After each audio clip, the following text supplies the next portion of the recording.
14 इसका भाग 30। डॉक्टर जब तक नहीं आई रिधान आरोही के पास सिरहाने ही बैठा हुआ था और उसे होश में लाने की कोशिश कर रहा था, लेकिन आरोही को होश नहीं आया। वो बहुत ही ज्यादा परेशान हो गया। कुछ देर बाद कमरे का दरवाजा खुला ही हुआ था, इसीलिए जैसे ही डॉक्टर अंदर आए रिधान तुरंत ही उठ खड़ा हो गया और उसने डॉक्टर से कहा, डॉक्टर प्लीज चेक करिए, देखिए मेरी वाइफ को क्या हो गया है। वह कल भी बेहोश हुई थी, शादी वाले दिन, और आज फिर से। डॉक्टर ने रिधान को शांत करते हुए कहा, रिलैक्स रिलैक्स मिस्टर ओबरॉय, मैं देखता हूँ, प्लीज काम डाउन। डॉक्टर की बात सुनकर रिधान शांत तो हो गया, लेकिन अभी भी वो बेहोश आरोही की तरफ देख रहा था। डॉक्टर ने उसका चेकअप करना शुरू किया और कुछ ही देर बाद उन्होंने रिधान की तरफ देखकर कहा, आपकी लव मैरिज हुई है क्या? रिधान काफी ऑफेंड होते हुए बोला, व्हाट, ये कैसा सवाल है डॉक्टर? आप यहाँ मेरी वाइफ का चेकअप करने के लिए आए हैं या फिर हमारी शादी के बारे में जानने के लिए? वह सबसे बड़े अस्पताल के स्पेशलिस्ट डॉक्टर थे, लेकिन फिर भी वह रिधान ओबरॉय खानदान के रुतबे से वाकिफ थे, इसीलिए उन्होंने तुरंत माफी मांगते हुए कहा, I am sorry mister Oberoi, I didn't the mean that, but the problem is. Doctor अपनी बात पूरी कर पाते उससे पहले ही रिधान ने बीच में बोलते हुए कहा, क्या हुआ डॉक्टर, ऐसी कोई बड़ी बात तो नहीं है ना? प्लीज आप मुझे डरा रहे हैं, बताइए क्या हुआ और ये होश में क्यों नहीं आ रही आरोही? रिधान ने फिर से घबराते हुए एक बार में इतने सारे सवाल किए तो डॉक्टर ने कहा, इसीलिए मैं आपकी शादी के बारे में पूछ रहा था, क्योंकि पूरे शहर को पता है कल ही आपकी शादी हुई है, तो फिर आपकी वाइफ प्रेग्नेंट कैसे हो सकती है? क्या आप पहले ही इंटीमेट हुए हैं? इसीलिए मैंने पूछा, क्या आपकी लव मैरिज है? डॉक्टर की बात का जवाब देते हुए रिधान ने कहा, हाँ, हम शादी से पहले भी कई बार इंटीमेट हुए हैं, लेकिन इससे एक मिनट, क्या कहा आपने? प्रेग्नेंट? आरोही प्रेग्नेंट है? Are you sure doctor? Ridhaan को जैसे ही रियलाइज हुआ कि डॉक्टर ने क्या बोला है, उसने एकदम ही हैरानी से पूछा और डॉक्टर की तरफ देखने लगा। डॉक्टर ने उसकी बात का जवाब देते हुए कहा, yes, I am almost 90% sure आपकी वाइफ प्रेग्नेंट है। जो भी सिम्टम्स दिख रहे हैं उस हिसाब से, लेकिन फिर भी आप कल एक बार हॉस्पिटल आ जाइए तो फाइनल चेकअप हो जाएगा। बट कॉन्ग्रेचुलेशन, गुड न्यूज है मिस्टर ओबरॉय, आप फादर बनने वाले हैं। डॉक्टर की ये बात सुनते ही रिधान को एकदम ही बहुत अलग सा एहसास हुआ।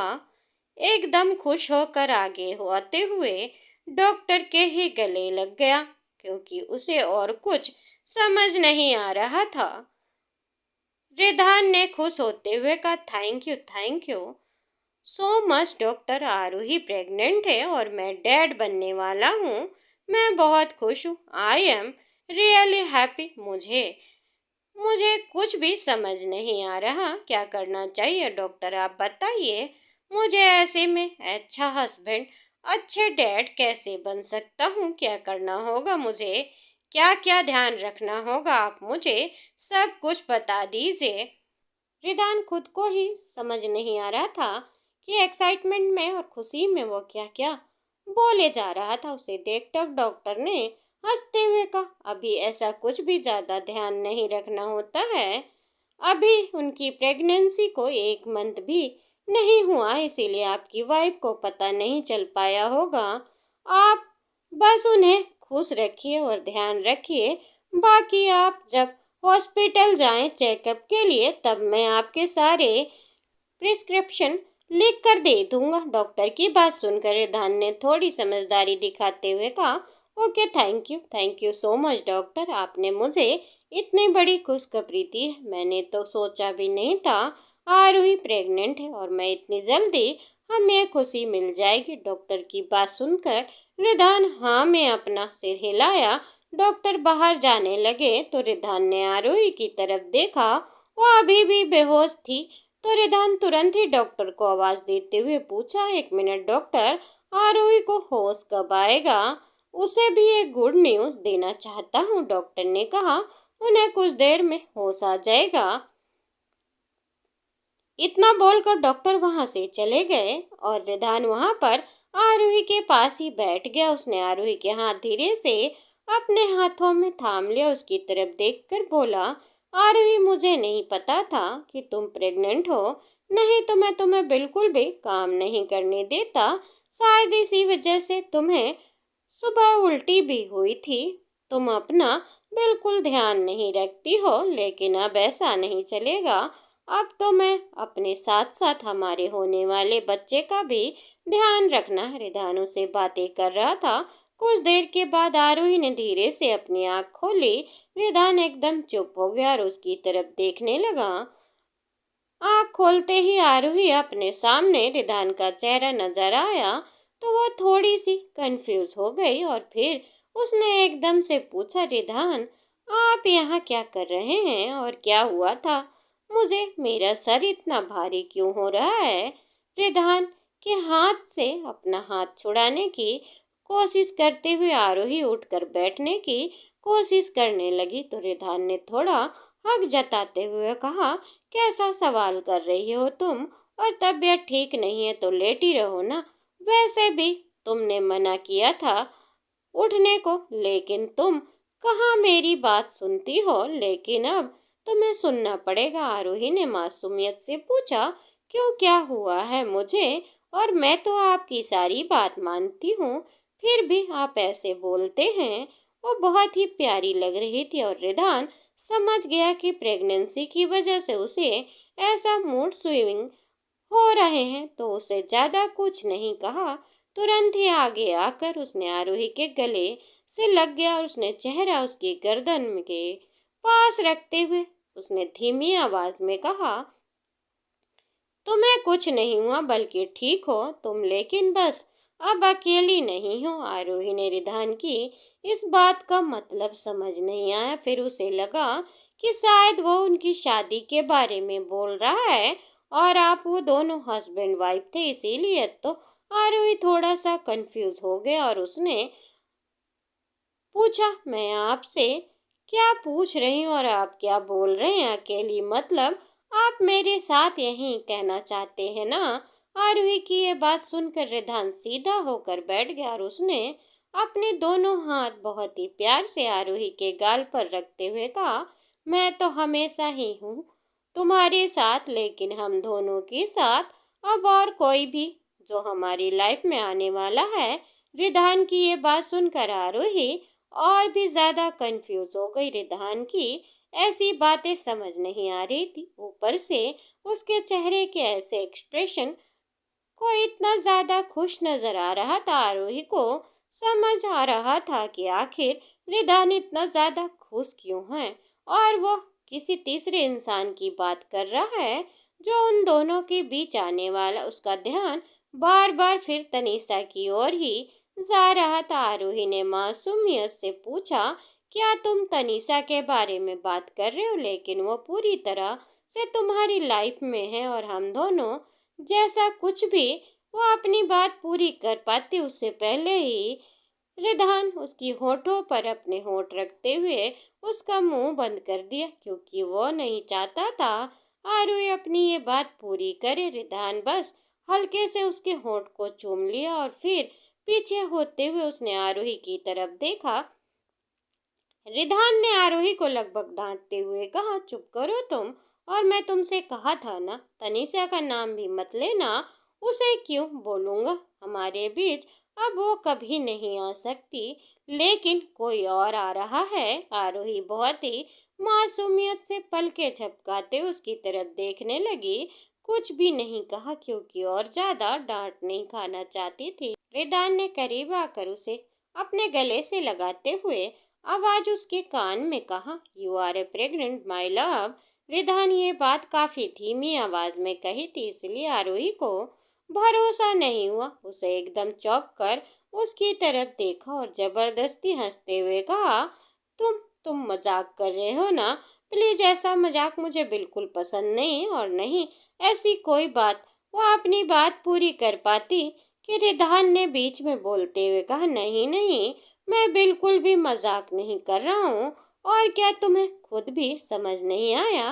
अगर नहीं आया तो ये हाथ, ये यहाँ पर रखा, तुम खुद फील होगा। इतना बोलकर रिधान ने आरोही का हाथ उसकी पेट पर रखा और अपने हाथ को आरोही के हाथ के ऊपर रखकर वो सच में जैसे बेबी को फील करने की कोशिश करने लगा। आरोही को कुछ समझ नहीं आ रहा था और उसे ऐसा लग रहा था जैसे कि वो कोई सपना देख रही है या फिर रिधान उससे कोई मजाक कर रहा था। उसे इन बातों पर यकीन नहीं हो रहा था। वह एकदम से उठ खड़ी हो गई। उसने रिधान का हाथ दूर करते हुए कहा, ऐसा नहीं हो सकता। ऐसा कैसे हो सकता है? मैं प्रेग्नेंट कैसे हो सकती हूँ? और ये तो कॉन्ट्रैक्ट में नहीं लिखा था। अब क्या होगा इस बच्चे का? तुम मुझे अबॉर्शन करने को बोलोगे? क्योंकि ये तो उस डील का हिस्सा नहीं था। मुझे कैसे पता नहीं चला मैं प्रेग्नेंट हूँ?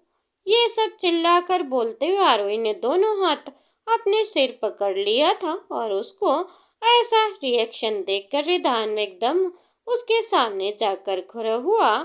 और वो नहीं चाहता था कि आरोही ऐसे परेशान हो, क्योंकि डॉक्टर ने उसे बोला था कि उसे हर हाल में आरोही को खुश रखना होगा। अबॉर्शन की बात सुनते ही रिधान को जैसे सदमा लगा और एकदम से उसने आरोही के दोनों हाथ पकड़ते हुए कहा, क्या बोल रही हो आरोही तुम? और इतनी परेशान क्यों हो रही हो?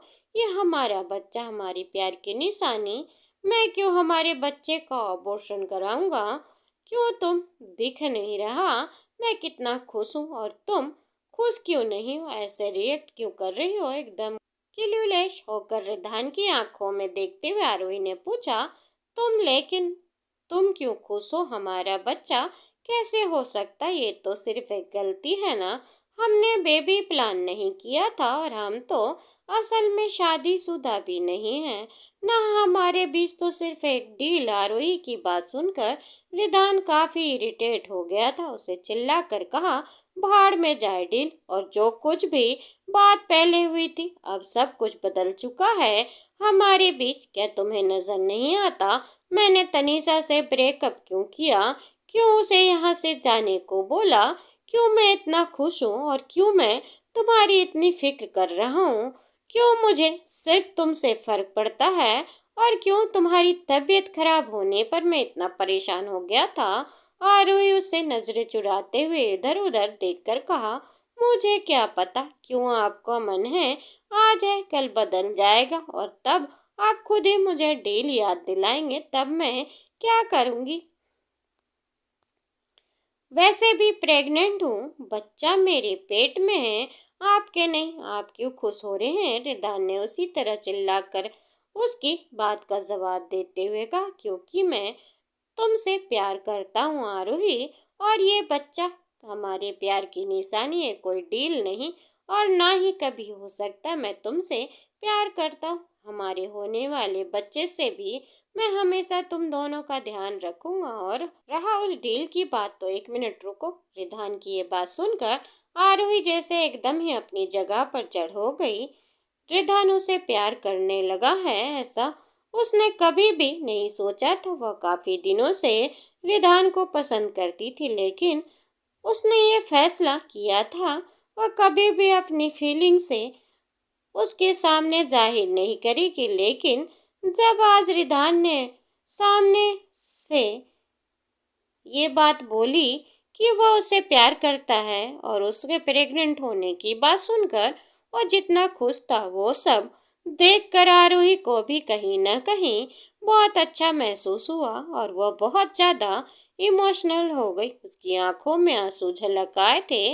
रिधान अपनी बात बोलकर तुरंत ही पीछे मुड़ा और बेड साइड में लगे हुए ड्रॉअर को खोलकर उसने कुछ पेपर निकाले। आरोही की नजरें उस पर टिकी हुई थी। रिधान एकदम से उसके सामने आया और उसने आरोही के चेहरे के सामने करते हुए वो पेपर बीच में फाड़ दिया। आरोही की आंखें हैरानी से एकदम चौड़ी हो गई। उसने अपने मुंह पर हाथ रखते हुए कहा, रिधान, ये क्या है? क्या किया आपने? हमारे डील के पेपर क्यों फाड़ दिए? रिधान उनकी बात का जवाब देते हुए कहा, क्योंकि हमारी शादी हो चुकी है।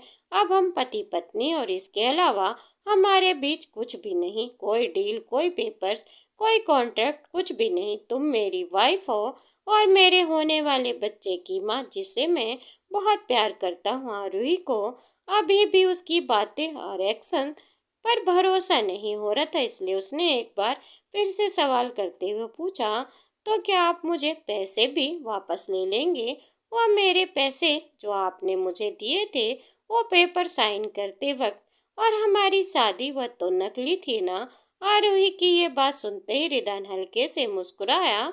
उसने आरोही के दोनों हाथ अपने हाथों में थामते हुए धीरे से बेड पर बिठाया और बहुत ही प्यार से उसके गालों पर हाथ रखते हुए कहा, नहीं, मुझे कोई पैसे वापस नहीं चाहिए, क्योंकि अब तुम मेरी वाइफ हो, मेरी बेटर हाफ। जो कुछ भी मेरा है वो सब तुम्हारा भी है। तुम माँ बनने वाली हो, और वही तुम्हारे पेट में हमारा बच्चा है, हमारी प्यार की निशानी। और मैं तुमसे बहुत प्यार करता हूँ, और हमारी शादी असली थी, बिल्कुल असली। हमने अग्नि के सामने 7 फेरे लेकर एक दूसरे को पूरे दिल से अपनाया था। तुम्हारा पता नहीं, लेकिन मैंने तुम्हें सच में पूरे मन से अपनी पत्नी माना है, और तुम्हारी जगह मेरी लाइफ में कभी कोई नहीं ले सकता। मुझे भी पता नहीं चला, लेकिन मैं बहुत दिनों से तुमसे प्यार करता हूँ। वही बस रियलाइजेशन मुझे आज सुबह हुआ। उसकी बात सुनकर आरोही एकदम इमोशनल होकर उसके गले से लग गई। उसके लिए इतना बहुत था। आज तक कभी किसी ने आरोही से ऐसे भी कुछ नहीं कहा। उसे प्यार करना तो दूर की बात है, उसे कभी किसी का प्यार नहीं मिला। उसके लिए बहुत बड़ी बात थी। वो बस चाहती थी कि रिधान जो कुछ भी बोल रहा है वह सब सच हो, और ये बात कभी भी न बदले। रिधान ने गले लगे हुए उसने कहा, मैं भी नहीं चाहती थी रिधान, लेकिन मुझे भी आपसे प्यार हो गया था, पता नहीं क्यों और कब, लेकिन मेरे मन में हमेशा ये डर था कि आप कभी मुझसे प्यार नहीं करेंगे। ये बात बोलते हुए आरोही की आंखों से बहते हुए आंसू रिधान की शर्ट को भिगाने लगे थे। तो रिधान भी उसे थोड़ा सा पीछे किया और उसकी आंखों में देखते हुए कहा, वो सब मेरी गलती है, मैंने ऐसी शर्त रखी थी, इस वजह से तुमने ऐसा सोचा होगा ना। अब हमारे बीच कोई कॉन्ट्रैक्ट, कोई डील, कोई शर्त नहीं है। मैं अपनी मर्जी से तुम्हारे साथ हूँ और हमेशा तुम्हारे साथ रहना चाहता हूँ, because love you so much. इतना बोलकर उसने बहुत ही प्यार से आरोही के माथे को चूमा। आरोही ने भी आगे आते हुए धीरे से रिधान के होठों पर अपने होठ रखते हुए, I love you too. Ridhaan, आप हमेशा मेरे साथ रहेंगे ना? रिधान ने उसकी आंखों में देखते हुए कहा, तुम साथ नहीं होगी तो मैं भी नहीं रहूंगा। आरोही उसके मुंह पर हाथ रखते हुए कहा, ऐसा मत बोलिए, मैं कहाँ जाऊंगी? अब आपके बिना हमारे बच्चे को आपके नाम की जरूरत है। इतना बोलते हुए आरोही ने अपने पेट पर हाथ रखा तो रिदान बहुत ही ज्यादा एक्साइटेड होकर कहा, आरोही, मैं ना सब कुछ सोच लिया है, सब कुछ मिलेगा हमारे इस बच्चे को। सिर्फ मेरा नाम ही नहीं, हमारा प्यार और दुनिया की सारी खुशियाँ, सारी लग्जरी, सब कुछ मैं अपने बच्चों को दूंगा, और तुम्हें भी मैं वह सब कुछ देना चाहता हूँ जो मुझे और तुम्हें आज तक नहीं मिला। सारी दुनिया का प्यार। रिधान को इतना ज्यादा खुश और एक्साइटेड देखकर आरोही को ऐसा लग रहा था जैसे कि उसे सारी खुशियाँ और सब कुछ बिना मांगे ही मिल गई हो। उसने आगे आते हुए हाँ में अपना सिर हिलाकर कहा, हाँ बिल्कुल, हमें उसे बहुत सारा प्यार देंगे और एक दूसरे को भी। आरूही और रिधान दोनों ही खुश होकर एक दूसरे को गले लगा लिया और इस वक्त एक दूसरे के बहाव में खोए हुए थे। उन्हें एक दूसरे के सिवा कोई भी नहीं चाहिए था। वो दोनों ही एक दूसरे के लिए काफ़ी थे और बहुत खुश भी थे। उन्हें अपने हिस्से की सारी खुशियाँ और प्यार एक दूसरे के रूप में मिल चुका था। दोस्तों, उम्मीद करती हूँ आपको कहानी पसंद आई होगी। कहानी अगर पसंद आई हो तो वीडियो को लाइक, चैनल पर नए हो तो चैनल को सब्सक्राइब करें, बेल आइकन दबाएं जिससे मेरी वीडियो की फ्री नोटिफिकेशन आप तक पहुंचती रहे और हमें कमेंट करके ज़रूर बताएं कि आपको ये एंड कैसी लगी। धन्यवाद दोस्तों।